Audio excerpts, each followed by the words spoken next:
In college algebra, we moved on to chapter 5, solving systems of linear equations. When they're linear, notice all the variables are raised to just the first power. I don't see squared or cubed. We have linear equations, and the answer is where they cross. When you see them word something this way, is 4 comma negative 1 a solution?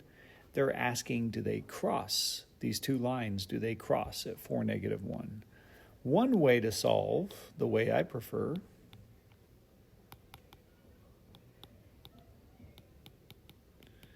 is to plug it in.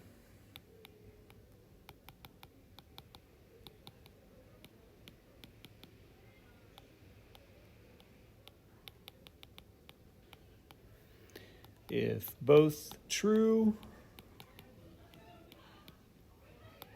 then yes.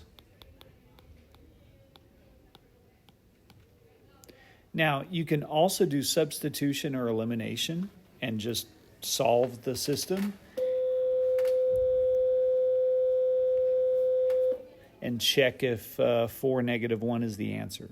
But I'm just going to plug in. I think this way is faster because I'm okay with you just looking at that and knowing that 2 equals 2. You can do like a check mark and know that you showed me that first equation.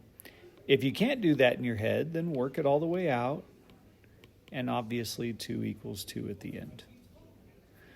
Plug it into the second equation. And many people mess up on situations like this because they go too fast. But we have 2 negatives. That's a plus. Yes, that checks out also. Make sure you answer the question. I need to see work and the answer on all of these.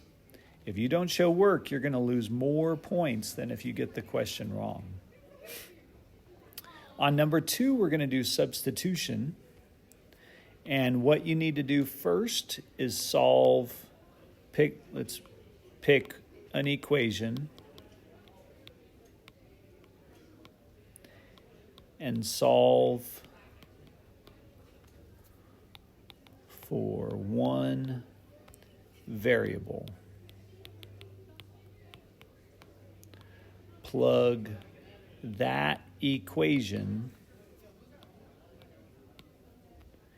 into the other equation.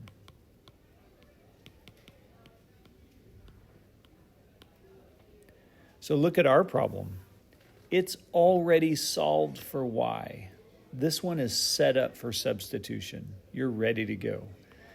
Negative x minus 1, that represents y.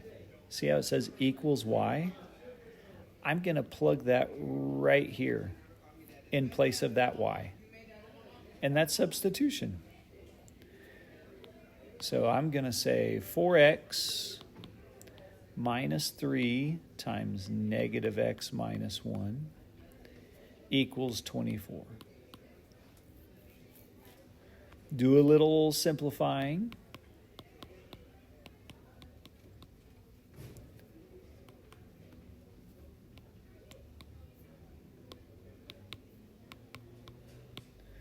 And we see that x is 3. Please don't stop there. You need to plug that in and find y. So y equals negative, plug in your 3 minus 1. Y is negative 4. I like to write my answer like this.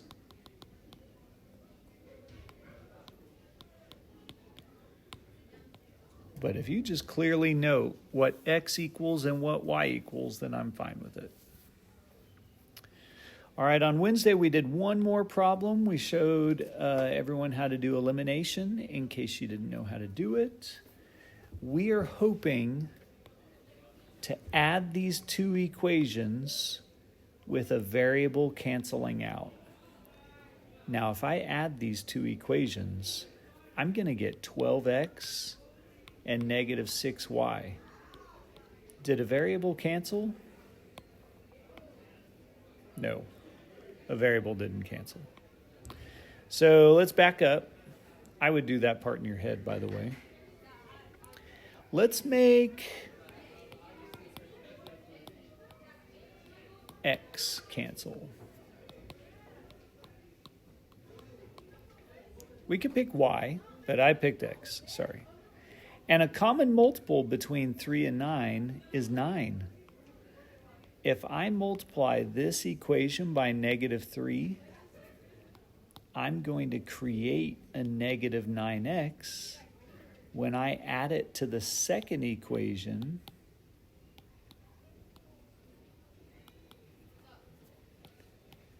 what's going to happen to the x's? They're going to cross out. Make sure you multiply the whole equation by -3, though. So we also have -6y, and we have -144. All right? So I altered the top equation. I left the second equation alone. And then we add the two together. And we get this.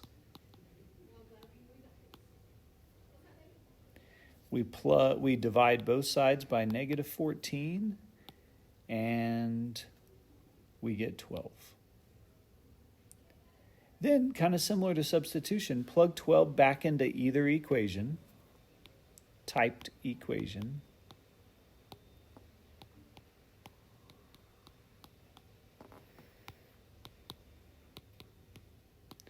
And we see that x is 8.